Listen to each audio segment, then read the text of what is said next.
Hi, Act Deckers. We're going to start up again with section 2. Remember, we're talking about reaction to and remembrance of World War II. So this is before we really get into the Cold War. It's kind of that preface to the Cold War. We're on page 60 of the music resource guide, and we're going to start talking about racism in this time frame. And I want to note here one production that showcased the pressures of racial prejudice was the stage musical South Pacific. Rodgers and Hammerstein is the composer. It's two people. They worked together. They partnered on a lot of music during this time, and they were very famous. They were very popular. They decided to create this musical together called Oklahoma. You may have heard of Oklahoma, but this particular one, they were thinking that maybe it wouldn't work all that great. Lots of factors went into some concern about Oklahoma. However, this first time that these two work together is on Oklahoma, and it was a huge, huge success. And Rodgers and Hammerstein go on to produce lots and lots of very, very popular musicals. I want to show you this one right here. This is a function of music that has operated throughout all time. People use music and sometimes literature for this temporary emotional escape. Oklahoma was a good musical for serving that purpose because people were stressed out about all of the things going on in the war. And this was something that made them feel good and let them escape for a little while from all of that harsh reality. Looking at the musical Oklahoma in modern light, we have to recognize that there are still some stereotypes that happened in that musical, even though it's, renowned and we're studying it. There are still some elements of that musical that have some racial and gender stereotypes that fit into the time, but looking back in our modern lens are uncomfortable and something that we probably wouldn't have the same success today. So after Oklahoma, Rodgers and Hammerstein are approached with another project. This theme of collaboration with other musicians and other artists during this time is coming forward here. There's an author named James Michener, and he was a Navy, he served in the Navy during World War II, and he goes on to become a very, very famous author. He wins the Pulitzer Prize for this particular collection of stories called Tales of the South Pacific. Tales of the South Pacific is what's used for Rodgers and Hammerstein's musical South Pacific. I'd like you on your own to read pages 61 and 62 because it gives a little bit of a synopsis of what's happening in this musical. You have interracial romance, which was a big controversy at this time.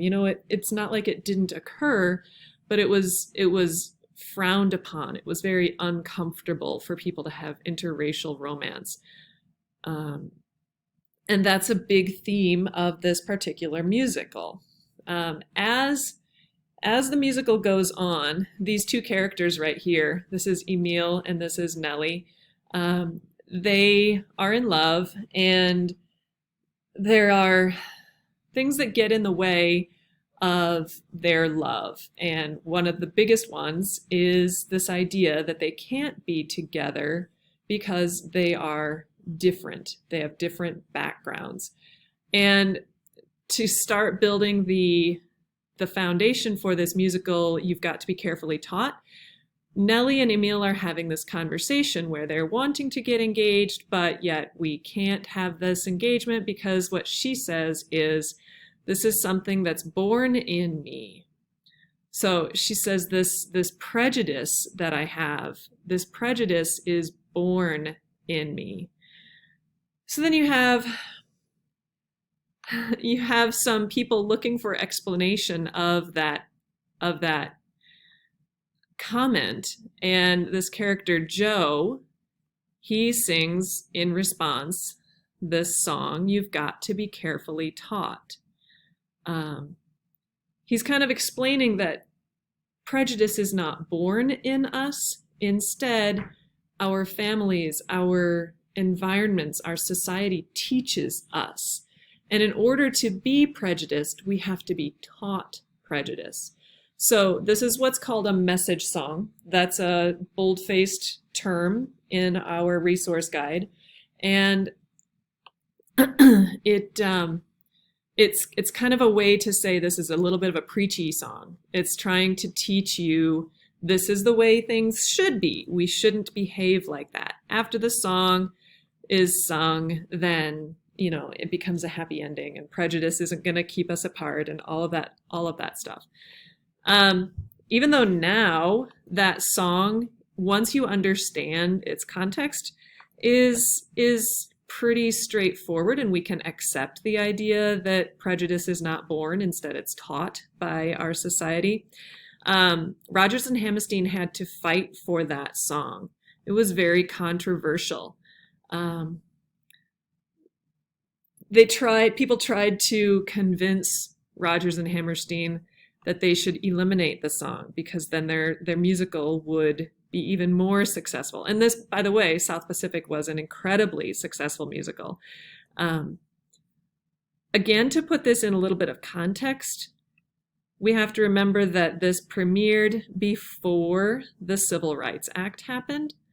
So Jim Crow was a big deal. All of these racial separations were front and center.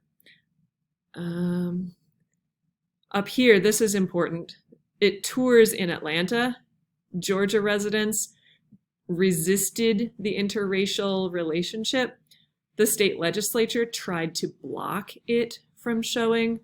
And then it's interesting that they blame Moscow. So now we're in that Cold War phase when South Pacific is touring, and the Georgia state legislature says this South Pacific entertainment had an underlying philosophy that was inspired by Moscow. Well, in reality, it was inspired by the Pacific theater of World War II.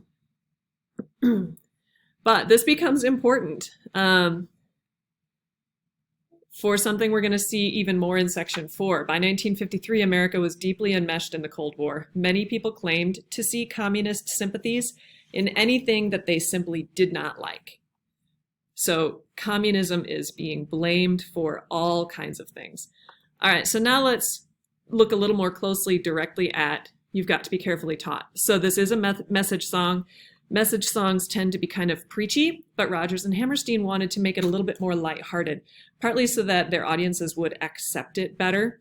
And so one of the things that they use to make it feel more comfortable is that form, which is super common, of AABA. It's kind of like a verse, a bridge, and a verse.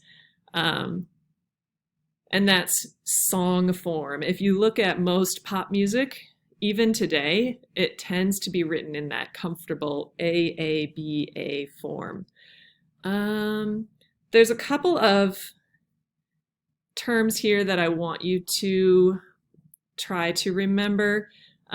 This technique is Hemiola. So even though it feels like it's in what they call duple meter, strong, weak, strong, weak, strong, weak, it's actually written in triple. And that's called Hemiola. The suspicion, the theory here is that they kind of did maybe want us to feel a little bit unsettled. So now I'm going to just play You've Got to Be Carefully Taught in the background. I've got to set that up here real quick. Let me get You've Got to Be Carefully Taught set up, and we will play that in the background. It's a very short song. You've got to be taught to hate and fear. You've got to be taught from year to year. It's got to be drummed in your dear little ear. You've got to be carefully taught.